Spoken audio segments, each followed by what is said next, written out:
Good morning. आज के व्याख्यान में हम छर्दी रोग चिकित्सा की चर्चा करेंगे। आप जानते हैं छर्दी रोग 5 प्रकार का होता है। वातज छर्दी, पित्तज छर्दी, कफज छर्दी, त्रिदोषज छर्दी और दृष्टार्थ संयोगज छर्दी। इन 5 प्रकार के छर्दी रोग के पेशेंट हमारे पास 5 तरह के मरीज आते हैं। उनको जब हमने डायग्नोस कर लिया तो उसके बाद उनकी चिकित्सा करनी होती है। लेकिन चिकित्सा में कुछ सामान्य चिकित्सा सूत्र है 5 प्रकार के छर्दी रोग का, जिसको हमें देखना चाहिए।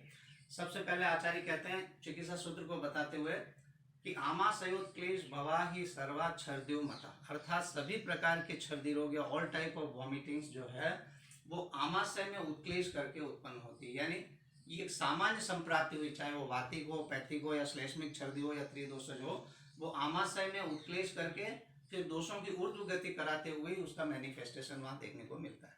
तो ऐसे में क्या करें, तो आचार्य कहते हैं कि लंघनम एवं तस्मात् प्राक कार्य, अर्थात छर्दी रोग में सबसे पहले लंघन कराएं। यानी उस रोगी में आम दोष की स्थिति है तो उसका फास्टिंग करा करके पाचन करा रहे हैं। आप जानते हैं फास्टिंग करने से जो आम दोष है या इनडाइजेस्टेड पार्ट ऑफ फूड है उसका सम्यक रूप से पाचन हो जाता है। तो सबसे पहली अप्रोच वमन में या छर्दी रोग में ये बताई कि अगर किसी को ज्यादा वॉमिटिंग हो रही है और आपको लग रहा है वहां पर कि उसको फास्टिंग की जरूरत है, तो सबसे पहली ऑप्शन के रूप में आपको लंघन चिकित्सा वहां पर फॉलो करानी चाहिए। जब आम दोष का पाचन हो गया फिर भी छर्दी ठीक नहीं हो रही और आपको अगर ऐसा लगता है कि आपके रोगी में कफ या पित्त दोष बहुत अधिक बढ़े हुए हैं, तो ऐसी स्थिति में आचार्य कहते हैं चिकित्सा सूत्र के रूप में कि या फिर दूसरा ऑप्शन ये हो कि कफ और पित्त का संशोधन कराने वाली चिकित्सा कराएं, अर्थात वमन और विरेचन वहां पर कराएं। आपको ये बात स्पष्ट होनी चाहिए कि वमन या विरेचन वहां पर ही कराते हैं जहां पर रोगी बलवान हो, उसमें बहुदोष की स्थिति हो। तो दूसरा ऑप्शन के रूप में वो संशोधन चिकित्सा को यहाँ पर बताते हैं। लेकिन यहाँ पर एक ध्यान रखना है, आचार्य चरक स्पष्ट रूप से कहते हैं कि मारुतजाम विहाय लंघनम किंवा कफ पित्त हारी संशोधनम कुर्यात, यानी जो वातिक छर्दी है उसमें लंघन नहीं कराना है और उसमें कफ पित्त हर संशोधन भी नहीं कराना है। क्यों कि आप एग्री करेंगे कि लंघन कराने से वात दोष की वृद्धि हो जाती है, इसलिए वातिक में लंघन नहीं कराना या कफ पित्तहारी संशोधन की भी जरूरत वहां पर प्राय नहीं होती है। इसके बाद छर्दी में एक सामान्य चिकित्सा सूत्र के रूप में तीसरी स्टेप आचार्य ये बताते हैं कि यहाँ पर अनुलोमन कराना चाहिए। अनुलोमन का मतलब यदि आपको लगता है कि छर्दी के रोगी में वायु और मल का अनुलोमन नहीं हो रहा है, ऐसी स्थिति में उसको हरितकी का चूर्ण मधु के साथ सेवन करा सकते हैं। इससे क्या होगा कि दोषों का अनुलोमन होगा और वमन या छर्दी रोग जो है उसमें दोष ऊर्ध्व गति की अवस्था को प्राप्त है। अनुलोमन होने से छर्दी कई बार ठीक हो जाती है। एक चौथी स्टेज और आती है कि जब ऐसा रोगी बताता है कि मुझे जी घबराता है, ऐसा बहुत होता है, यानी नोजिया सेंस बहुत होता है, लेकिन वॉमिटिंग सम्यक रूप से हो नहीं रही और उसको परेशानी हो रही है, तो ऐसी स्थिति में उसको यानी कठिनाई से और अल्प मात्रा में छर्दी हो रही है, ऐसी स्थिति में उसको और वमन करा करके जो दोष कोष्ठ में संचित है उनको बाहर निकालना चाहिए। इसके लिए आचार्य चरक कहते हैं कि वल्ली फल जो कि वामक है, जैसे दामार्ग, कृतवेदन आदि, जीमूतक आदि, उनमें से किसी का प्रयोग करा करके वहां पर वमन कराना चाहिए। अब आप कहेंगे कि क्या सारे छर्दी रोग के पेशेंट जो हैं उनमें वमन विरेचन करा देना चाहिए कि नहीं? यदि आपका रोगी दुर्बल है तो क्या करें? दुर्बल रोगी में निश्चित रूप से शमन चिकित्सा करानी चाहिए। शमन का तात्पर्य क्या हुआ? दुर्बल रोगी है उसमें शमन का तात्पर्य यह हुआ कि अगर आपको लग रहा है उसके उत्क्लेश हो रहा है आमाशय में या पेट में, कुछ खाने की मर्जी नहीं है, जैसी स्थिति में जितना वो सहन कर सके उतना लंघन करा सकते हैं। यदि वो लंघन सहन नहीं कर रहा, उसको कुछ भूख भी लग रही है साथ में या कुछ ले सकता है बाई माउथ, तो उसको लाइट चीजें जो है जैसे यूस आदि जो है या फल रस आदि जो है या अनार के फल का रस आदि जो है उसका सेवन भी हम वहां पर उसको करा सकते हैं। ये ध्यान यहाँ पर विशेष रूप से रखना। लेकिन अगर दोषानुसार चिकित्सा करें तो जैसे वातज छर्दी है, तो वातज छर्दी का रोगी अगर है और वो मांसाहारी है और उसको कुछ खाने की इच्छा हो रही है तो उसको तीतर बटेर आदि का मांस रस जो उसका सेवन भात आदि के साथ करा सकते हैं, या खट्टे बेर, धनिया, बिल्व आदि जो पंचमूल है, बृहद पंचमूल, बिल्वादि पंचमूल भी जिसको कहते हैं, जिसमें बिल्व, अग्निमंत, शोना, पाटला और गंभारी आदि 5 होते हैं, इनसे बना हुआ जो यूस है या इनसे सिद्ध जल से आप कुल्थी और जो या जौ का यूस बना करके भी यहाँ पर वातिक छर्दी के रोगी में दे सकते हैं। यदि वातिक छर्दी के रोगी में वो ऐसा लक्षण बताए उसके हृदय की धड़कन बढ़ी हुई ऐसी लगती है, दुख दुख उसको महसूस होता है, यानी हृदय जिसको टैकीकार्डिया कहते हैं, ऐसी स्थिति है, तो उसमें आचार्य चरक कहते हैं उसको घी और सेंधा नमक मिला करके प्राशन कराए, यानी उसको चटावें, उससे फायदा होता है। या त्रिकटु और लवण त्रय, ये यानी 3 प्रकार के नमक, यानी त्रिकटु की 3 औषधियां और 3 प्रकार के नमक, कौन से? सेंधा नमक, सोवर्चल नमक और विड नमक, ये मिला करके और इसमें घी मिला करके उसको प्राशन करावें।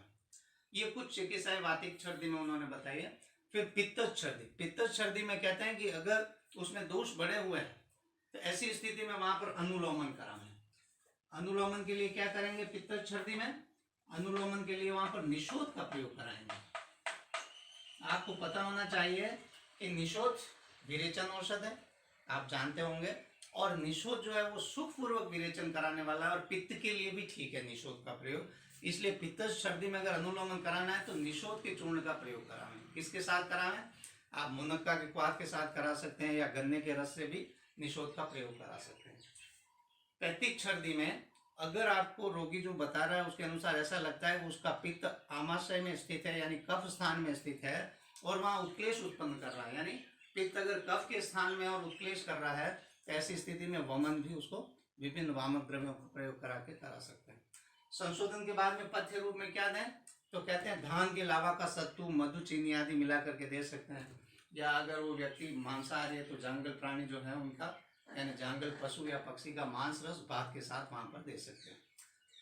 कुछ मेडिकेटेड वाटर भी बताएं पैतिक छर्दी में, औषध सिद्ध जल, जैसे मृत भ्रष्ट निर्वापित जल, यानी मिट्टी के ढेले को रेड हॉट यानी अच्छा गर्म करके और फिर पानी में बार बार बुझावें, या अनेक ढेलों को गर्म कर करके पानी में बुझावें, फिर उसको नीथन दें और फिर छान के जो स्वच्छ पानी हम लेंगे उस पानी का प्रयोग कराने से भी छर्दी में फायदा होता है। ऐसे जामुन और आम के पत्तों का जो क्वाथ है उसका मधु के साथ प्रयोग करा सकते हैं, या मुनक्के का क्वाथ जो है वो बनावें और उसको ठंडा करके पिलावें, क्योंकि हम पैतिक छर्दी की चिकित्सा कर रहे हैं, यहाँ उष्ण रूप में प्रयोग नहीं कराना।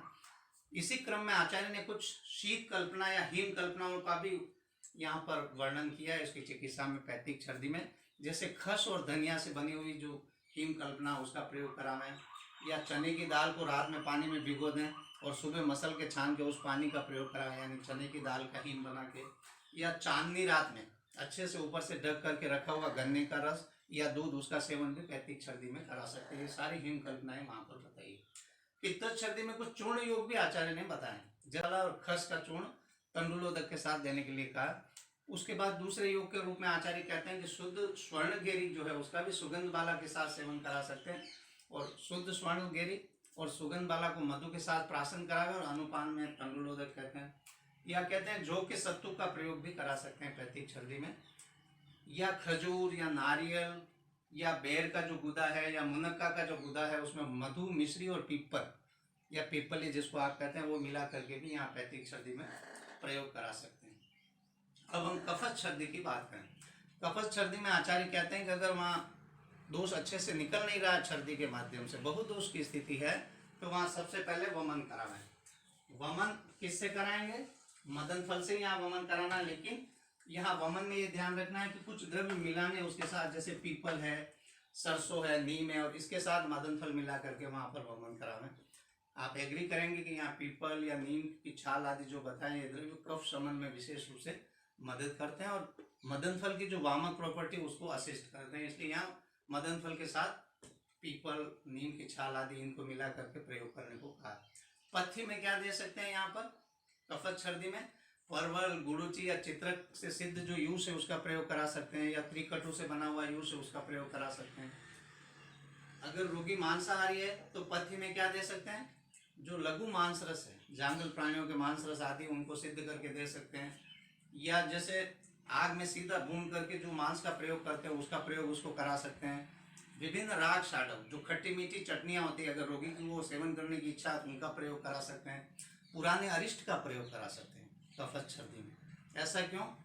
आप जानते हैं कि अरिष्ट अग्नि का दीपन करते हैं, यानी that stimulates the digestive power और डाइजेस्टिव कैपेसिटी। तो उस डाइजेस्टिव पावर को स्टिमुलेट करने की कैपेसिटी अरिष्ट में, और स्रोतोशोधन करते हैं, और पुराने अरिष्ट विशेष रूप से लघु भी हो जाते हैं। तो चूंकि वो अग्नि को ठीक करते हैं और इससे आम दोष जो है वो दूर होता है, स्रोतोशोधन होता है और छर्दी में लाभ होता है। इसी तरह से कफज छर्दी में मूंग, मसूर या चने का जो सत्तू है उसको सौंठ के चूर्ण में मिला करके भी सेवन करा सकते हैं। कुछ और भी चूर्ण युक्त कफत छर्दी में आचार्य चरक बताते हैं, जैसे त्रिफला, विडंग और सौंठ, इन तीनों को मिलाकर के मधु से सेवन करावें। या खट्टे बेर का जो चूर्ण है उसको जामुन के रस या स्वरस उसका बनावे, या गुठली का जो चूर्ण है जामुन का उसके साथ खट्टे बेर का चूर्ण दे सकते हैं। या पिपली और मरीच का जो चूर्ण है उसको केत के रस और मधु के साथ प्राशन यानी उसको चाटने के लिए कहें, इससे तीव्र छर्दी का शमन होता है। अब हम सन्निपात छर्दी की बात करें। सन्निपात छर्दी में क्योंकि तीनों दोषों का प्रकोप होता है, तीनों दोषों के लक्षण होते हैं, इसलिए हमने वातिक, पैतिक और श्लेष्मिक छर्दी रोग में जो चिकित्सा सिद्धांत और चिकित्सा बताए हैं उनका यथावश्यक प्रयोग सन्निपात छर्दी में करना चाहिए। आप कहेंगे यथावश्यक का क्या मतलब है कि अगर वहाँ वात डोमिनेंट हो तो वहाँ वात की चिकित्सा करें, साथ में ध्यान रखें कि पित्त और कफ कुपित नहीं हो। यदि वहाँ पित्त डोमिनेंट है तो पैतिक छर्दी की चिकित्सा विशेष रूप से करें, लेकिन साथ में वात कफ भी कुपित न हो इसका ध्यान रखें। और कफ प्रधान है तो कफ की चिकित्सा करें, ये ध्यान रखते हुए कि वात पित्त कुपित न हो।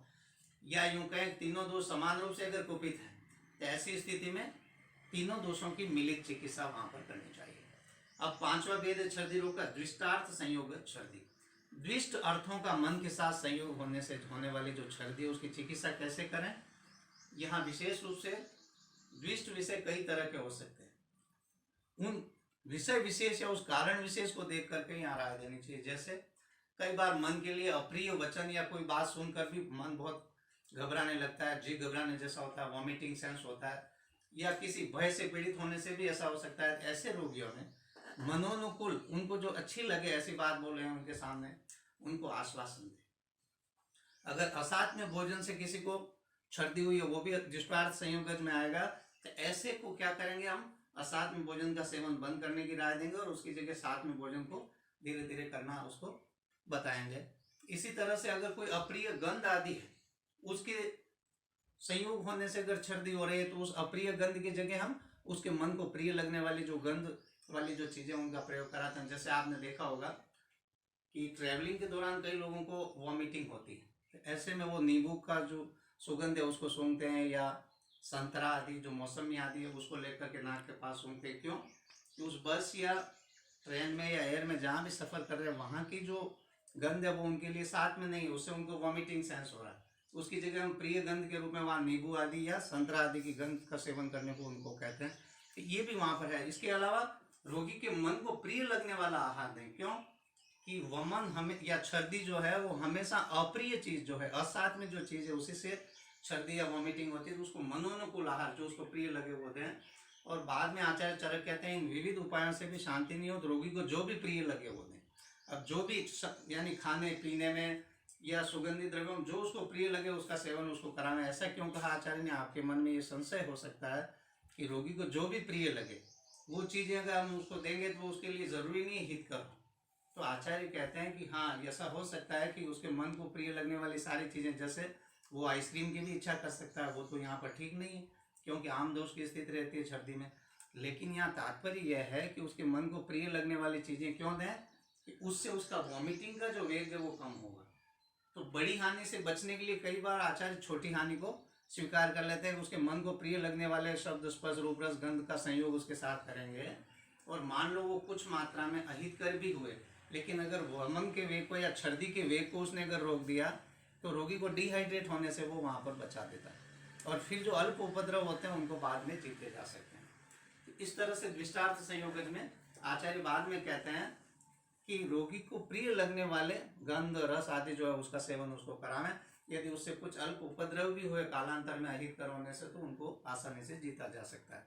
और यहाँ पर एक न्याय लागू होता है, भूयो विरोधे स्वल्पम अन्यायम, यानी जहाँ बड़ी हानि हो रही हो वहाँ पर छोटी हानि नेग्लिजिबल होती है। यानी अगर छर्दी को हम नहीं रोकेंगे तो बड़ी हानि हो सकती है, डिहाइड्रेट होकर पेशेंट मर सकता है, इसलिए ऐसा वहाँ पर आचार्य ने कहा है। अब अगर छर्दी पुरानी हो गई, जीर्ण छर्दी का रोगी, तो उसमें क्या चिकित्सा करें, तो इसके लिए आचार्य कहते हैं कि चूंकि जीर्ण छर्दी जब हो जाती है तो रोगी काफी कमजोर हो जाता है, इसलिए उसको क्षतक्षीण चिकित्सा में जो सर्पी गुड़ बताए उनका प्रयोग भी करा सकते हैं, या उनको औषध सिद्ध दूध का प्रयोग भी करा सकते हैं, या उन्माद रोग में जो कल्याणक घृत बताया उसका प्रयोग करा सकते हैं, या काश रोग के चिकित्सा में जो त्रिवृषण घृत बताया उसका प्रयोग करा सकते हैं, या वात रक्त रोग में जो जीवनीय घृत बताया उसका प्रयोग भी वहां पर करा सकते हैं जीर्ण छर्दी के रोगी में। वर्तमान में फिजिशियन इतने जो योग हमने चरक के बताए, उनके अलावा और कौन कौन से योग लिखते हैं, उनमें से कुछ योगों के नाम मैं आपको यहाँ बताऊं। जैसे वॉमिटेप सिरप, अगर बच्चा है तो उसको वॉमिटेप सिरप दी जा सकती है वॉमिटिंग रोकने के लिए। और बड़े हैं तो वॉमिटेप की टैबलेट भी आती है, टैबलेट वॉमिटेप, उसका प्रयोग भी बड़ों में 2-2 गोली करा सकते हैं सुबह शाम। ज़रूरत समझे तो सुबह दोपहर शाम भी 2-2 गोली 3 बार भी दी जा सकती है। इसी तरह से मयूर पिच्छ भस्म का प्रयोग भी अल्प मात्रा में कराते हैं। इसी तरह से छर्दी रिपू वटी जो है, नाम से स्पष्ट है, छर्दी रोग की जो रिपू है उसकी शत्रु अर्थात छर्दी रोग का समन करने वाली वटी, इसका प्रयोग भी करा सकते हैं। और एक रस योग है वांति हृदय रस, उसका प्रयोग भी छर्दी रोग को ठीक करने के लिए कराया जा सकता है। Thank you.